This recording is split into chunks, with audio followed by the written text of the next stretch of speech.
Let's talk about the next format. So as you guys know, the next format is due to come in just before YCS Lyon. In fact, the new set drops a few days before YCS Lyon. So I just wanted to do a video discussing on what sort of changes with the current format, what to expect, what cards to pick up. And yeah, if you guys are new, subscribe. I'm pumping out quite a bit of content in the moment, so I'd really appreciate if you hit that like, subscribe, all that good stuff. And without further ado, let's jump straight into it. So all these figures and stats are from YuGiOh, so shout out to him. I'll leave his links in the description below.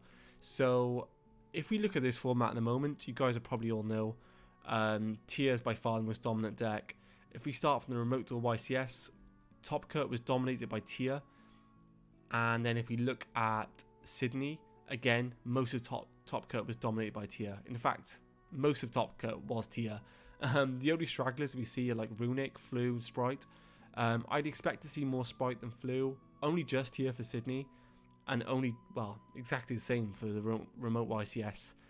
Other straggler decks are Runic and Exo Sister. And then for Sydney, we had 2 Sword Soul trickling through. So this is kind of the meta game at the moment. I think this is fairly accurate. I wouldn't expect to see anything else in Top Cut. And now let's look at a tournament hosted by Grim, which involved the new format.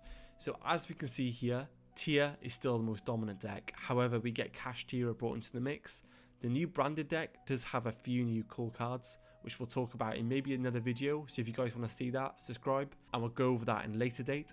So if we look at the rest of the tournament, so we got Labyrinth included. I think the rest of the decks have been in and out of the current format, so I wouldn't talk over those a bit too much. But Labyrinth does get a new trap card, which is actually really strong for the archetype. If you guys haven't seen that already, I did a video a couple of days ago discussing all the new cards for the new format. So check that out. That explains the new Labyrinth trap card if you haven't seen it already. So no surprise in terms of the player counts of what to expect for the next format. I've actually tested Cash Tia quite a bit last few days, and the deck is a little bit better than what I thought it was. However, I do not believe it is the new best deck. I think Tia is by far the new best deck. The non-engine slots do change a lot. They get the addition of the Cash Tia 2 element, which is a really cool card. I don't think it's a 3 of. I think most is a 2 of. I'm fine with like testing one at the moment. However, the non-engine slots change a lot for Tia, and we'll get on to that in a minute. So Pac actually won the event. So if we look at his list, he played the new Cash Tia tier element, 1 Meta Noise, 3 of the Karuuda, which is the hand trap sort of kaiju, a sort of effect from Power the Elements. And yeah, if we playing 3 Scream, which I'm a huge fan of 3 Scream at the moment, because it gives you more value when you're trading mills with the mirror match. Only the 1 YuGiOh. I think this is like fine. I think cutting the Karuuda, I think the card's like really good, but I'm a massive fan of triple tasking at the moment. I think that card could be played in the main with loads of utility cards. Like 1 talent would be fine as well.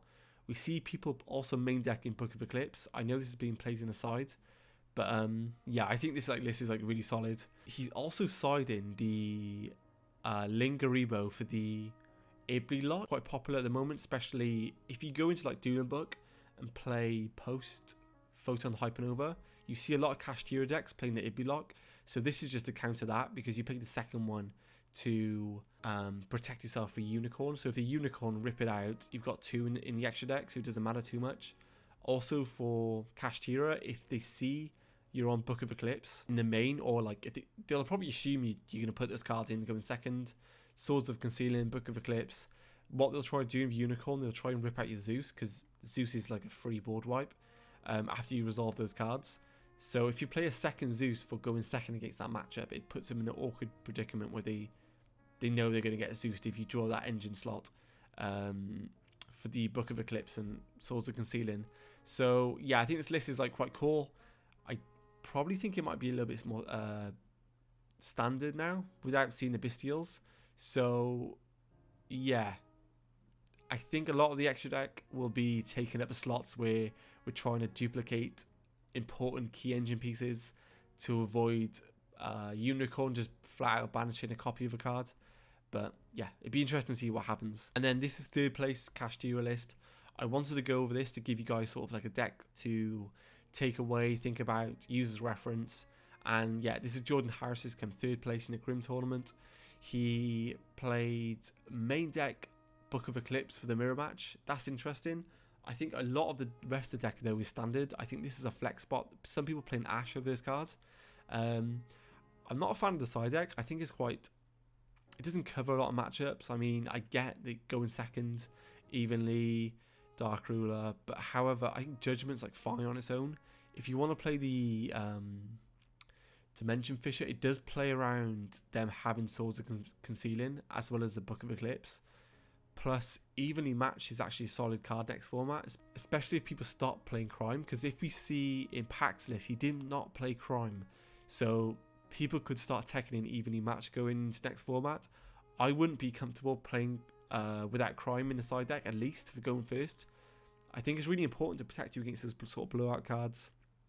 So yeah, obviously Mystic Mind isn't in the format, so I'm going to worry about that too much, but I still think it's a really good solid option to side in for going first if you are playing tier.